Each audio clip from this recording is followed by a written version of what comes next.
This is the All right. podcast for Multifaith Matters, and I am the host, John Moorhead, and we are privileged today to have a number of guests as we look at this second episode in a four-part podcast series looking at evangelicals involved in multi-faith engagement who are exercising intellectual humility. And today we're privileged to be able to hear the story about how evangelical Christians with new wineskins connected to Multnomah in Portland have been meeting for many years for potlucks, relationships, and conversations with members of Dharma Reign, a Zen Buddhist organization. And I'm going to allow these folks to introduce themselves today, and we'll start with Paul Metzger, who heads up New Wineskins. Hello, everyone. Paul Louis Metzger, and it's just a joy to be with my friends here, both Zen Buddhists and Evangelical Christians, to talk about our friendship and partnership going way back to really 2004 or so. And so great to be with you all and part of this conversation. Who else would like to introduce themselves next? Maybe Gyokoko? Okay, my name is Gyokoko Carlson. I was co-abbot of Dharma Reign Zen Center here in Portland, Oregon. I'm now retired from that, but still a Buddhist and still interested. So much. Who else? My name's Sally Gico Tisdale. I'm one of the senior teachers at Dharma Reign Zen Center, and it's interesting that I do feel like I'm seeing friends, even though I don't know everybody here very well. We've developed a sense of trust with each other through the dialogues, so that even if I'm not friends with people in my personal life, I feel like I can trust the people on this screen. That's an interesting side effect of the long years we've spent together. I'm Emil Kuda, and I'm still part of New Wineskins, and it was just a real pleasure to be a part of those conversations for those 2-3 years that I was a part of it, and it's played a huge role and impact in just my ministry as a hospice chaplain today. So I'm forever grateful for that time. And I'm Trudy Sang, and I was a part of the dialogues when we started doing them. What I started in, I think it was 2012 or 13, somewhere in there. And they've made that whole dialogue of while I was a student at Multnomah Biblical Seminary, but now in ministry and still a part of New Wine, it's played a huge role in who I am. And I feel the same way. These are familiar faces that are treasured, and thankful for the journey. Okay, my name is Mikio Oguchi, and originally from Japan. And I've been with Dharma Reign for how many years? 25 years or something. And also many years I've been with this dialogue. So especially, Paul and Trudy's faces look so familiar to me. We've been talking for a long time. And let's see. Yeah, I guess just because I'm from a different country, growing up pretty much with no like religious environment so much for me, and maybe I can talk about it a little bit from my viewpoint, how this looked. Thank you.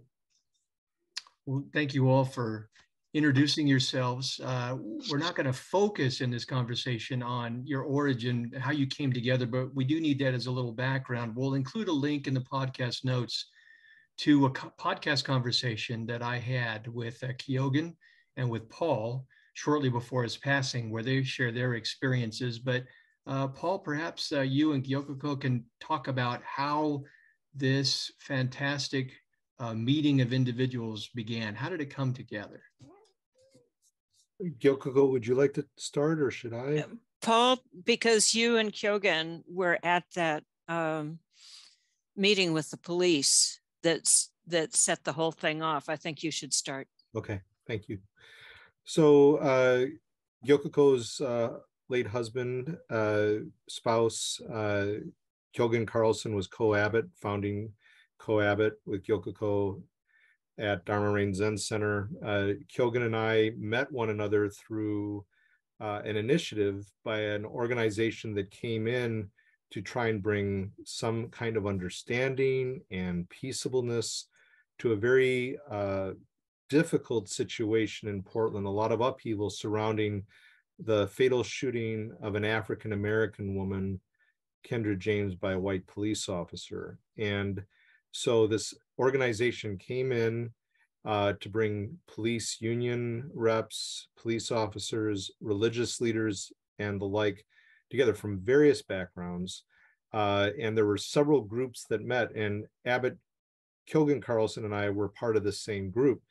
And it was interesting because for all of our differences as Zen Buddhist and Evangelical Christian, our approach to dialogue was not one of, as the very thoughtful moderator wanted it to be, which was, let's find a neutral place where we put our positions, this is my wording, put our positions more at the door and come together to find that mutual space. And for Kyogen and myself, we thought we need to go through our traditions to engage from our traditions in search of common ground. And that really shaped our discourse all of the years, and it's had an influence on New Wine across the board.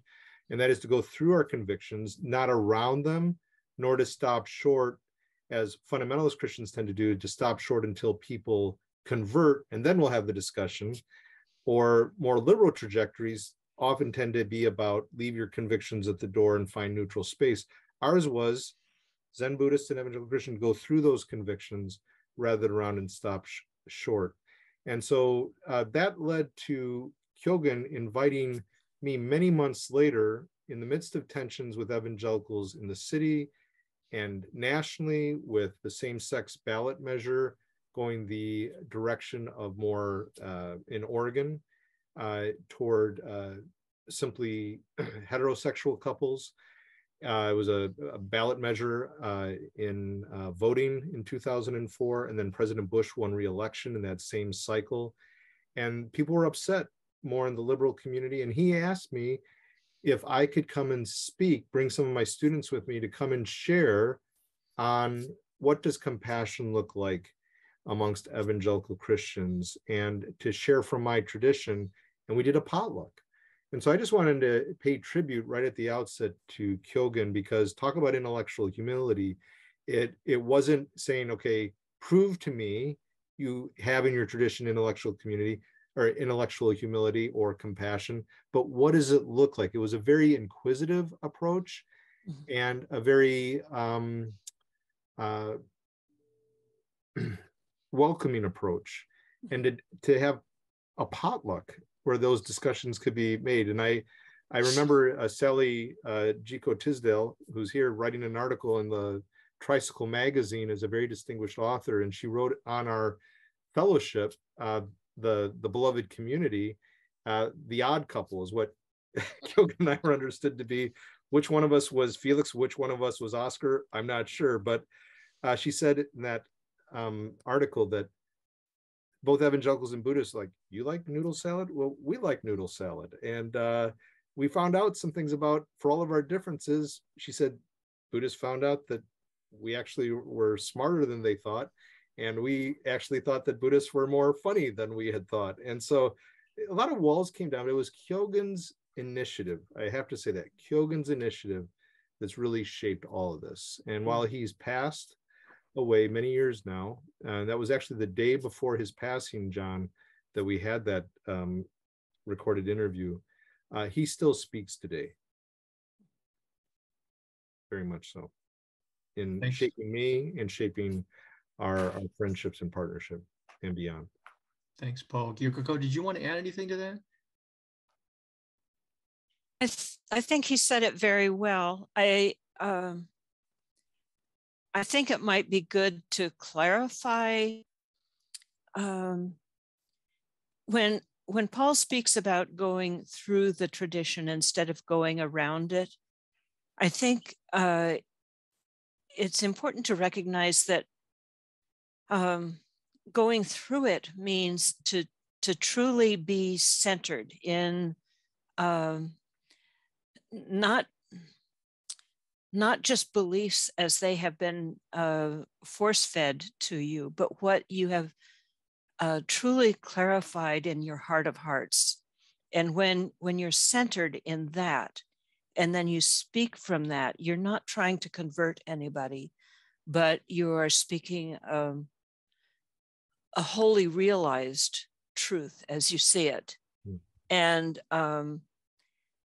I think when you're truly centered in that, it makes it more possible to hear somebody else speaking with that same voice, even with the outer trappings being completely different.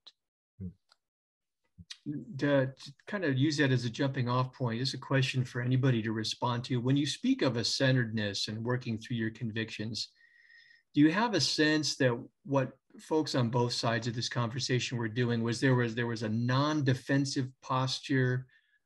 You weren't fearful and defensive about the other. You had a confidence within yourselves as you tapped into the best of your traditions and an openness that you went into that conversation in that space. Is that an accurate way to describe the postures?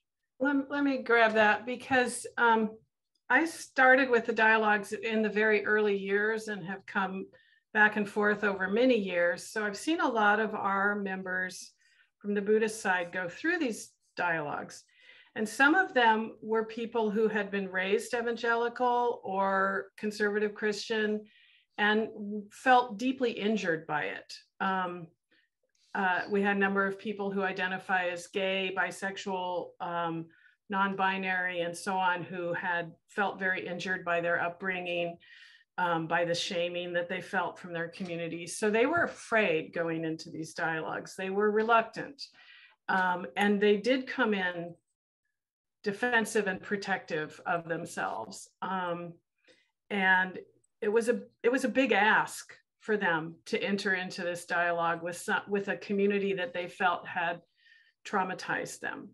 And I think it had powerful effects on both groups, both people from both sides, to see how an injury like that plays out. And so when I hear go through your convictions, it's really important to me that I hear the through, that it be possible for us to both of our communities believe that we're right and not have that mean that the others are wrong. And, and as Paul said, so there is this tendency to just wait till people convert. Well, that is a very strong message that we're wrong. And that's not a humble message in any way. So it's the going through that I think is really important, is being willing to say, this is where I stand, but maybe there are other answers. Maybe there are other ways. Maybe there are other views that I can expand to. I think that helped some of our members who were coming in with injury, with a brokenness. Why do you think those who did have those concerns were able to participate, even given the fears? Was it trust in Kyogen and in the process? Well, and Gyokiko can answer this too, but I think, yeah, it was trust that their community would have their backs, that they weren't alone, that we could support each other in that. So. And Gyokiko, perhaps you wanted to add something there, and then Mikio, I think, could share about how these things have always been very meaningfully structured, vetted, because it just wasn't willy-nilly done. We really try to make sure everyone has a place to share. But Gyokiko, did you wish to add? Well, we did have to do a certain amount of discernment about who it was appropriate to invite to these, because as I was saying, being able to be centered in something that you had clarified in your heart of hearts. Some people take longer at that than others and might not be ready to be vulnerable in this situation. But the other thing is, part of our tradition is to challenge our own beliefs. And so if somebody has made real progress in their Zen studies and yet is still expressing all this hate and injury, it can be transformative to then confront in a safe environment some of those people who represent what injured them.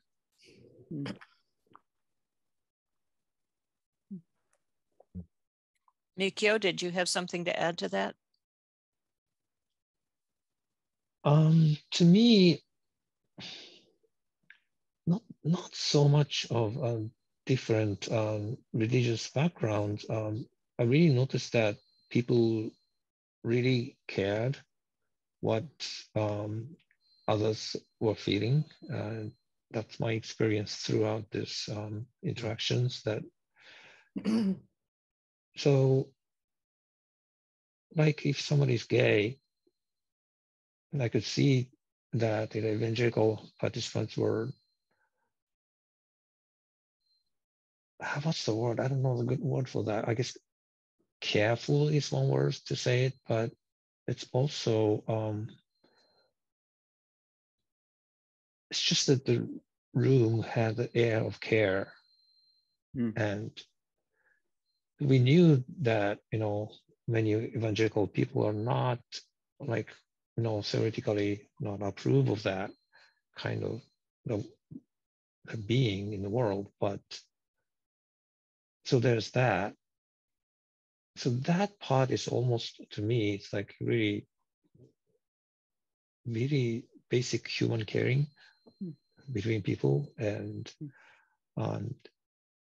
for me, the effect of that is that I think if you were like really injured growing up as gay or whatever, like not approved by the main culture, that even just to, maybe not like, talking about the main issue, but just have some conversations and having meals together with people who are,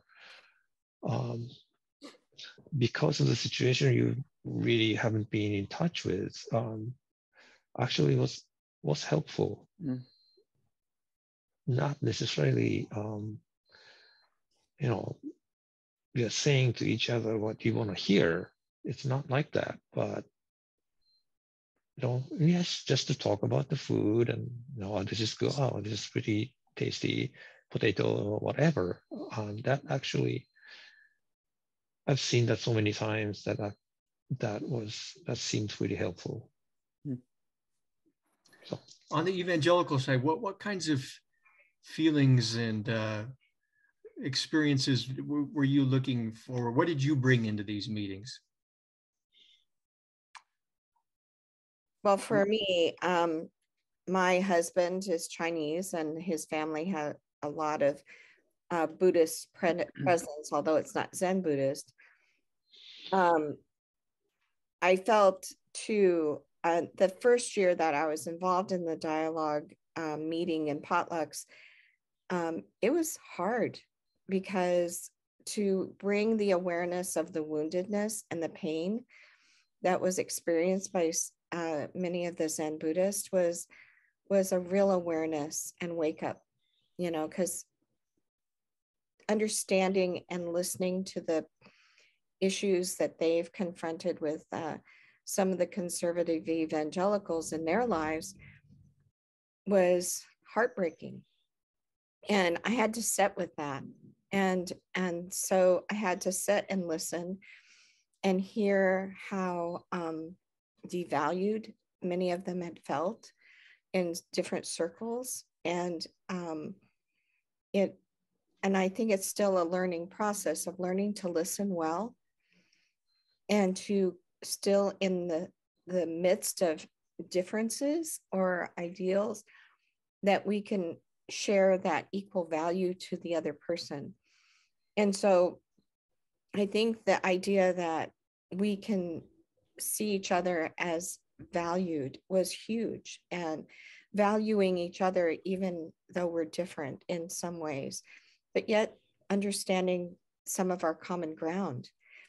And that's been so beautiful to be able to embrace those common grounds and to press into that, and to cherish, to move from kind of feeling like there's different sides to a community of friendship. And I've honestly really missed our times together since COVID kind of separated us. And it's been hard because I've learned a lot from just being with these individuals as you know, as friends, and hearing their stories and hearing what they've learned, and sharing the struggles of life that's challenged us. And that to me is precious. And it's sad to me when that's not allowed to happen in evangelical circles. And I just treasure it. And even though that first year was really horrendously hard to hear the pain, I'm so thankful that we were able to build some trust, and trusting that we can be, I mean, just the idea of a safe environment is unheard of in so many contexts. And that we are able to enjoy this, of us being in a safe environment, is such a precious gift. And I wish more people would enjoy that and experience it, because it's not a common occurrence. Well, and both of our communities are such, we can really get into a house of mirrors. Both of our traditions emphasize community, and they emphasize being with other people who share your values, and practicing together. And it's really easy to make that your primary reflection in the world, to see yourself all the time, and your friends, and your social circle, and your professional circle. To just get out and be forced to see someone with stark differences, and then discover common ground. That was powerful for me, was to not just find out that we all liked potato salad, but that we actually had some pretty common views about the political situations in the world, about how to handle various social issues, that, you know, when it comes to the poor and vulnerable and downtrodden in the world, we have a lot in common. And since 2016, the differences have become so much more stark, and yet I feel like we still have a lot of that common ground. But it comes with seeing stark difference and being willing to see the stark difference. To piggyback off of what Trudy said, I think for me coming into it, I really, initially, I just really prayed about what God would want me to do, and what I was there to do. And so going into the meeting, I just kind of took a posture of prayer, and then right from the onset, if I remember correctly, because it's been many years for me, we were like grouped into different tables, and then there were certain questions that were asked, and then a dialogue started within the tables.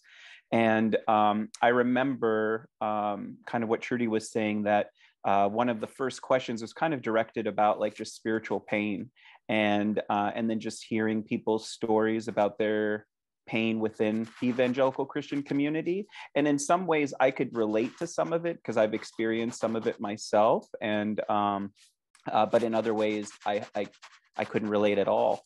And I said from the onset that this really helped has helped me in my ministry as a chaplain in hospice and in the hospital, because I really had to take an active listening posture initially. And there's a difference between listening to somebody and actively listening to someone. And what I mean by actively listening is to be able to just, shut your mouth and to be able to really focus on the person and not let your mind waver to other things that maybe you need to do after that event. And then at the same time, to also be able to go down into the hole with them of some of that pain, and to sit with them and not just like listen to it from the top of the hole on down, but to fall down into the hole with them. And that's been and so that has played a huge role in my ministry today, because I had to do that a lot initially. And it was, like Trudy was saying, a little difficult to hear things and hear people's pain, their frustrations. But from that, and I think it was shared as well, that built a level of respect and trust, where then we could see some of the common ground and build up from there, and to be able to have conversations around other things. But I'm glad those questions were asked initially, because I think that's what really helped to build the trust that, hey, they're listening to me. I have their ear and I have their attention, and they care about me, and likewise them towards us when we would share things. So it was really great in that way. But for me, the biggest lesson on the onset was to just learn to be an active listener. I want to top onto that, what Aaron is saying about the top of the hole or down in the bottom of the hole. I feel like one of the things that we brought, especially when we did the retreat, one of the things that we brought to that is to be willing to expose our own pain, to be willing to be that vulnerable to the group that you could say some of the hard things that have haunted you in this life, and to expose that to the group and have it received with that kind of listening, with that empathic listening, was, as Trudy said, it's really hard. There are times in our spiritual lives when just examining what is going on brings you to a state of physical sweat and strain, because it is so tender and so hard to go through. And yet being in a safe environment where people are willing to listen with empathy and without a knee-jerk judgment, that is transformative. And further to what Gyokoko and others are saying, to get to that point, like with the retreat, some of these people had just met one another through that year. We had a special grant through the ATS accrediting body to do some special forums where we got together. We've been together in different ways for years now, but that year, Dharma Rain and New Wine worked through a loose grant through the Association for Theological Schools. And so we did monthly meetings with potlucks. We read books like C.S. Lewis, Thich Nhat Hanh, others from our traditions together. The retreat was it not somewhat toward the end of that year's cycle, out at a camp east of Portland? And I think by that time, some trust had been built and the structure was there again. I think that made it possible for us to share more openly because the trust was growing. And I think, for those watching, these things cannot be done quickly. They require much time, I think, immersion in one's tradition. And, I've learned so much from my Zen Buddhist friends. One of the things that Kyogen would do is he appreciated the fact that I was so immersed in my evangelical tradition. We did a book, Evangelicals and Zen, together, and he would say, for all my disagreements from Paul, or with Paul, I respect the fact that he takes very seriously his tradition. And he says one needs to go through one's tradition, not just stay up at the trailhead, but go all the way through. He uses that image. And people like to sample at the trailhead, but they need to follow the trail. And I think that there was a security, like with Kyogen, Gyokoko, Jiko, Mikio, in their tradition. And hopefully we have a security in our tradition that I think that security in community, security in our faith traditions helps us to extend empathy, helps us to extend or to become growing in humility. I think insecurity, and I have insecurities for sure, but I think the more insecure we are, the less able we're inclined to enter into that, these shared spaces. So I think it takes a lot of preparation. Mikio's been a moderator for a long time with these groups. We really carefully process this, what to do, how to go about it. And now we actually work together, because we've had people come into these meetings at times. I thought, okay, what are they here for? We're always welcoming of people, but they need to make sure that they're honoring the rhythm of the group, because we dare not allow this to be sabotaged by people with ulterior motives, what we're doing. And so I want to say that this is very sacred to us, and it's something we put a lot of energy into and thought. And I think it took a year for many of those conversations to move toward that. And I still remember those conversations at the retreat, Gyokoko. Those are life-changing for me. Those were life-changing. So. Well, you came together initially over mutual concerns on a local level as well as national, social issues and politics and so on. And over the years, you've had an opportunity to have conversations about things and discover you got areas of common ground and agreement, but also, I would assume, continued deep difference. What has it been like for you to work through and have those discussions where you're developing trust, you're discovering some commonality with each other, but at the end of the day, there are some things you just have deep difference on? What has that process been like for you? Buddhism has a very deep tradition of bowing. We do full prostration bows to the floor. And the spirit of the bow is accepting this now, accepting the reality, the wholeness of this world as it is right now. And sometimes it's very easy to do that. Sometimes we just fold into that humble posture of acceptance and surrender. And sometimes it's a very stiff, difficult thing to get down to the floor and really accept.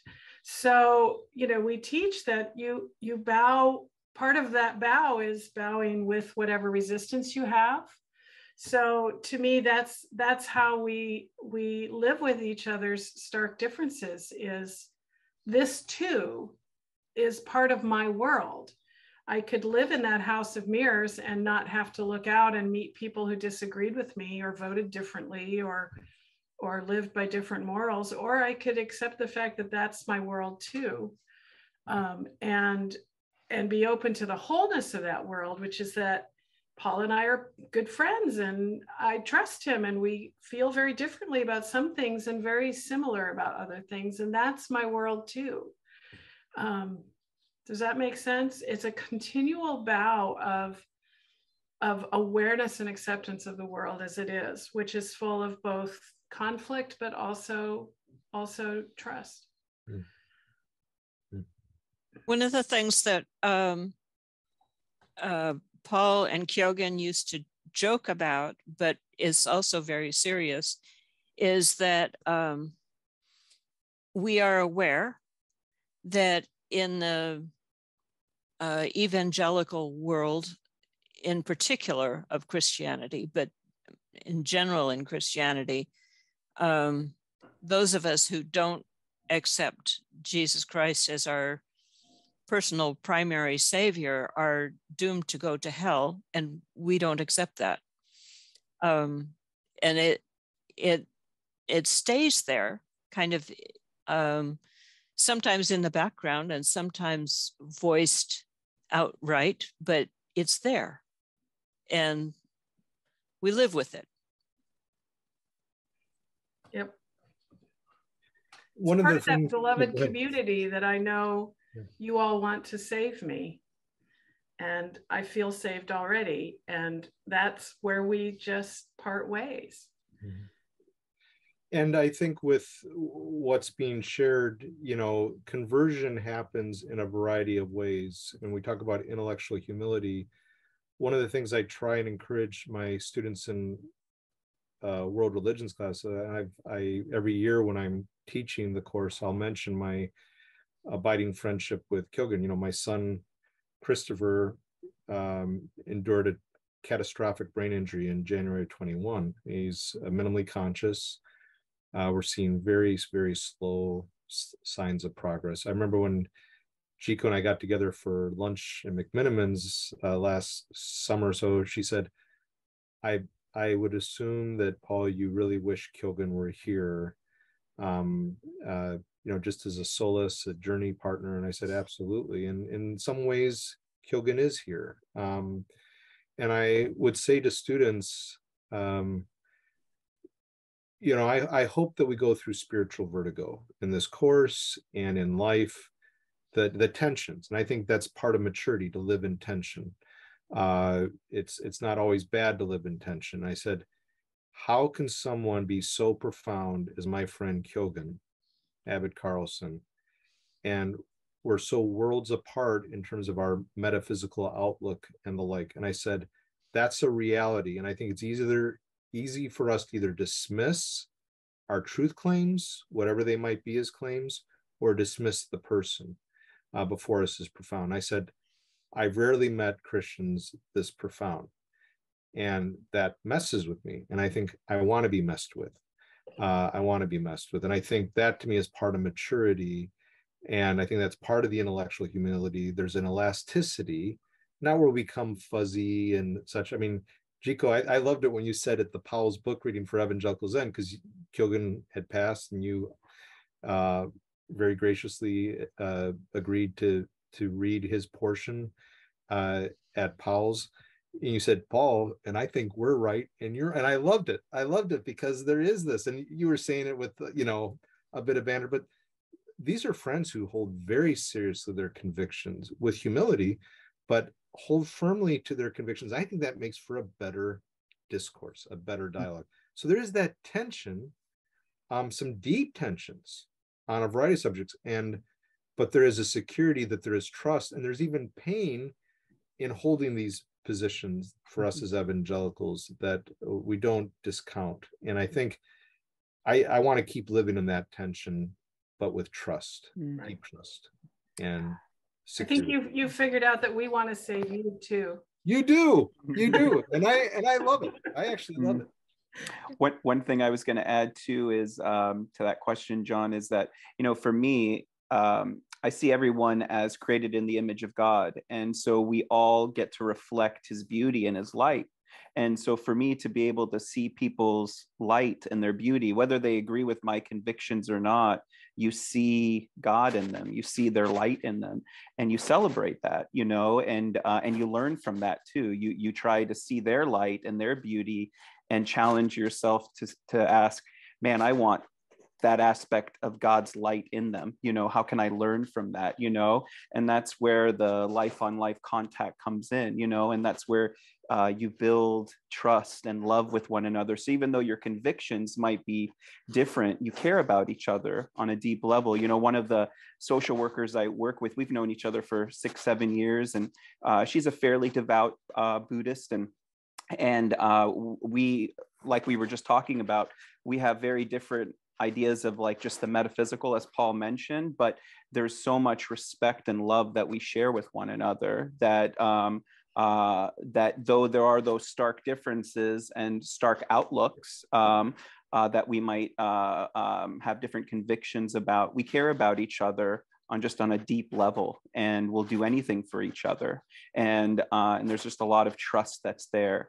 And I think, you know, to me, that's one of the tragedies of just our country today, is there's just, you know, we want to identify people based on their social outlooks or their political outlooks. And we just are putting people in these really small, tiny boxes. And people are much more complex and deep than that. And I just wish, you know, there was a way you can, you know, talk to the 3 governors that are running here in Oregon and ask them to do something like this, where, you know, people can get together and have these, have dialogues where we don't just identify ourselves based on our political and social outcomes, but we see those things. We might grieve those things or argue about those things yet, but from there, hopefully be able to build trust. But I think it's just one of the great, I think, darknesses of our country today. And it worries me, you know, being a father and scared about what my kids are growing up into, but at the same time, encouraging them always, you know, even at 6 and 2, look at people's light, you know, don't look at their differences and the things that separates you, but look at the things that makes people beautiful and what can bring you together with that person, and not just focus on the things that divide us. Well, our time together is drawing to a close in just a few minutes, but perhaps we could get a couple of folks to briefly share, how have you seen over the course of these conversations over the years, have you seen humility in the other? Evangelicals seeing it in Buddhists and Buddhists in evangelicals. Anything come to mind for you?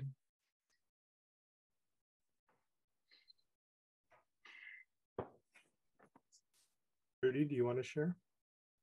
I was just reflecting on the idea of relationship, of that sometimes I feel that too often we put, like Emil said, to put boxes, or you have to fit a certain category or context to have relationship with each other. And I think that breaking down those walls and creating that safe environment of respect and value to the other person has been a critical piece of this grouping of individuals, to create friendships with people that do think or believe differently than myself, or but yet treasured, valued, and individuals that play a part in our lives. And I've missed it since we've had to be apart. I have honestly missed our times together, and, you know, with an achiness of saying there's kind of a missing piece that we haven't been together because of COVID. But yet that's beautiful, because it says that it means something to us. It's of value, and that we can play a part in each other's lives and challenge each other and grow together. And that's lovely. Mikio, do you have any thoughts that you wish to share? Well, I think for individuals, it's really easy if we live and interact with certain people in our community. Then I think my tendency is like, well, take some of the things that kind of like a party line that we have for granted, without not examining it so much, because everybody says this, oh yeah, this is it. And that is really challenged when you talk to somebody from different beliefs and different religious practice, because then you actually have to think, wait, do I agree with that? So to me, that's like a growth. The thing that I just took for granted was like challenged. And then for the first time, I just realized that, oh, I haven't really thought about it that much. And it's been a really rich environment for that kind of process to me. I would add that, you know, when we've engaged in conversations, my Buddhist friends would continue listening. There was this curiosity. It wasn't an inquisitive posture. It was this deep bow in attitude of wanting to understand more fully what I believed, and in some ways more so why and how I believe. So I never felt like an insect under glass. I felt that there was a real invitation to share. And, you know, Kyogen would often sign off on his emails and such, if I recall correctly, the wording "with palms joined," correct? I mean, I think that is the language, with palms joined. And, you know, there was a solidarity for him and for me as well. And so I think there was always this, in the midst of the challenges of our two communities, because it's intense stuff, what we're talking about here. It's not easy, it's hard, but there was always this "with palms joined." And that's a form of intellectual, emotional humility. Well, I want to thank you all for sharing, and it was a challenge to get our mutual schedules to coordinate for this conversation, but we made it happen. And my hope is that people will be inspired by these relationships and these conversations for these many years, and that whether you're an evangelical or a Buddhist or what have you, that the work that has taken place in developing these relationships and exercising and tapping into and fostering intellectual humility will be something that other people might want to carry into their context, whether it's religion or politics or what have you. So thank you all so much for being a part of this conversation today. Thank you very much. Thanks for your good work. Again, this is the podcast for Multifaith Matters. Please take a look at the other episodes in this 4-part series on evangelicals and multi-faith engagement, exercising intellectual humility. Until the next episode, thanks for watching and listening.